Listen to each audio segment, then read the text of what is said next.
the DOPScast. I'm Mike Cameron, and today we're covering Employee Spotlight with Robert Mancha. He is our newest BDM here at DealerOps, and really we want to just talk with Robert, get to know him, and see where he comes from, what he's all about. So how are you, Robert? Welcome Hi, to the Mike. team. We are super excited to have you here for sure. I have a list of questions, and I'll probably read 2 or 3 of them, and then well, as always, we'll just go off the cuff because really, I'd rather everybody get to know about you as well as our viewers. But so the first thing I'd love to ask you is first, welcome and how you doing? Good. I'm excited to be here. It's kind of interesting. We'll get into it, but I kind of feel like I'm home, Mike, and we'll get into that in just a moment. Yeah, that's true. I mean, one of the things I have on here is obviously what we always want to know is tell us a little bit about your background, like what brought you here to DealerOps, from your journey through your career. So, really, in a nutshell, I got involved in automotive retail in the early '90s, and through a friend who introduced me, and he was just relentless in his pursuit. And finally, I said, okay, I got into that, and I had a very nice, enjoyed automotive retail. Absolutely enjoyed it. Went in through variable ops and sales and so forth.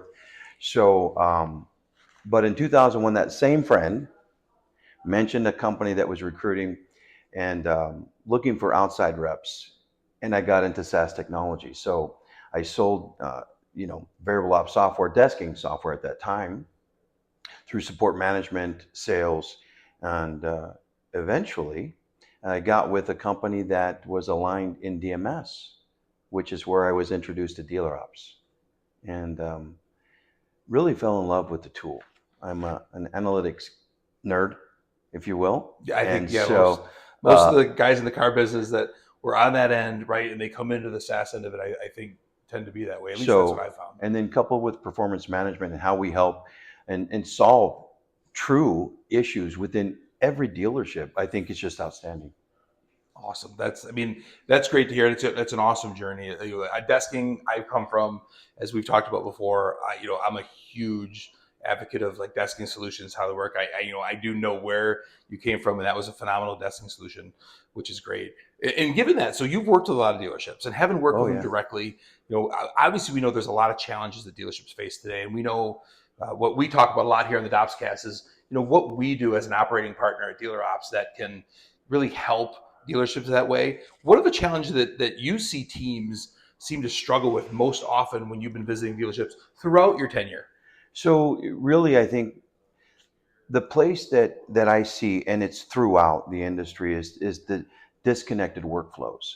And the problem stems from a lack of internal collaborations.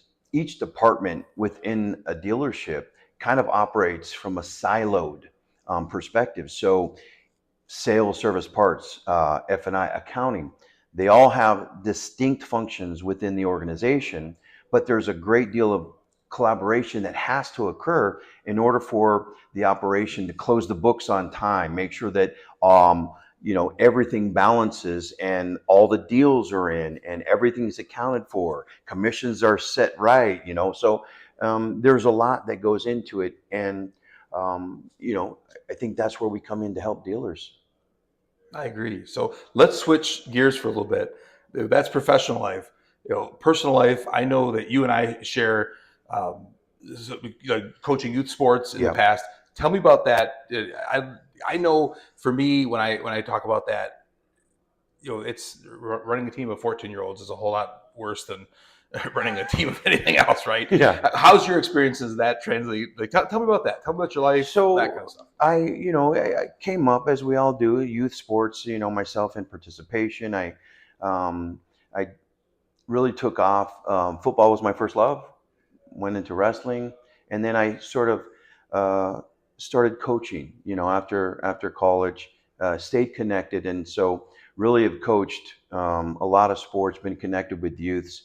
And I really feel like helping set the minds of our young athletes in not just the idea of winning at all cost, but what a team collaboration means and how it's all connected. So we work together for a common goal. And sometimes that win was the best opportunity to learn how we can improve. So, and I think, literally that's what drives us as we continue to evolve into later stages in life. What are we doing that we enjoy, that we stay connected, and we pursue our what makes us happy. That, that's for sure. I think one of the big things, like you said, there is just in youth sports like that. That's awesome that the way you feel that way. You have the opportunity as a coach, whether it be with working with dealers or whatnot, but especially with youth athletes to be able to give them something they're going to look back on in the future. I look back, on my professional career, and I can attribute to that to some of the coaches that I've had in the past. Sure. Right. So Yeah. that's really good.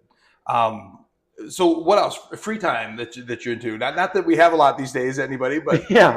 what do you So have going on there? when I do get free time, I like to Right? yeah. When? I do try to have time set aside. So I golf, occasionally, and I'll hack it around. But I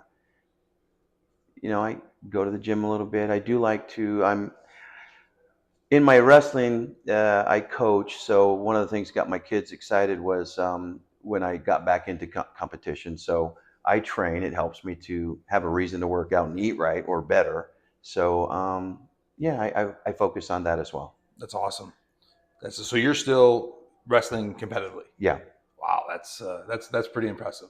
So, and that's dedication right there. I know that just looking at the youth end of it, when I see the younger athletes in like high school, that I've been to a few of the wrestling matches, it's intense. So Yeah. that is a dedication and a drive that it takes. So congratulations to that. Let's switch back business wise. So you've been here at DealerOps, a short time, but Yep. albeit, but we're here down in Atlanta right now, and you are out in the Phoenix area where you live, and I'm north. But what have you learned about DealerOps so far? What really stands out to you about DealerOps that you've Well, learned so far? Mike, as I mentioned, I was introduced to the team here because of a partnership that was involved. So I really got to learn about the product, the solution, and the people behind that. So um, my comment earlier about I feel like I'm home because I knew a lot of the team members here from that experience. So what I've learned here is, of course, I've got to meet some additional friendly faces and the people behind the scenes that I didn't normally get to, converse with. So I feel like it's more rounded out in terms of now it's the full picture, right? And there's a lot of great people here, I would say, and I enjoy meeting them. I look forward to getting to know them all a little bit more, and of course, like you're saying, and we're talking now, who they are as an individual and from a personal side. So that's always fun, enjoying the people that you work and driving for that common goal.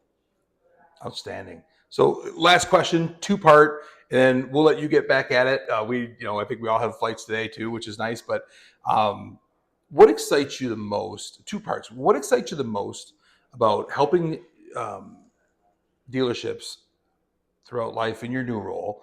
And the second part of that question is, though we're only in month one, let's fast forward. What are you most excited about and looking forward to in your first year here at DealerOps?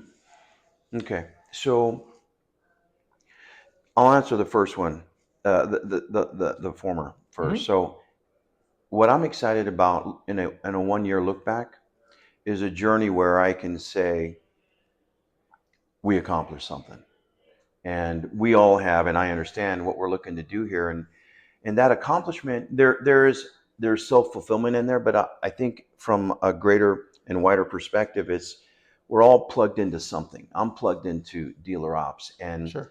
everybody here does something that's important, has an important role of what that success looks like. I want to contribute to that. I want to do my part. I want to feel like the team is counting on me, and I'm here to support that. So, um, yeah. And then the first part of that again. Dealership wise, what are you looking to like? You're going to be obviously you're going to be out on the road on the phones working with dealerships firsthand on that. What do you really look forward to about helping out stores like stores, dealer groups this year in your new role? I think the greatest satisfaction I get is to come into a dealer group and really help align them with what drives them. There's only one number one in anything, Sure. Was it volume? Was it gross? Was it, you know, F&I products? Was it service absorption? What is their number one for their reach and their market and their store? I want to help align them to drive those results because sometimes they all don't have the same goals. I want to help them find their goals. Well, it's funny you say that. That's exactly what, as you know, like we're not just the reporting tool for them to tell them what they're doing, right? Sure. And that's what we do at DealerOps. Being an operating partner, Yeah. you get to be that partner to go in and find what's their hot button, what's their number one, what really drives them, Yeah. and we partner with them to do that. And we here at DealerOps, I can tell you, I'm excited to have you here to partner with these dealer groups and dealerships and really help them reach their goals. So, Robert, thanks so much for joining us, guys. It's Robert Mancha, our newest business development manager. He's out in the West area, in the Phoenix area. So, if you are looking to hear anything about DealerOps, or maybe have Robert show you what we do for you as an operational partner, please reach out to us. Robert, thanks for joining us today, and good luck to you this year. Thanks, Mike.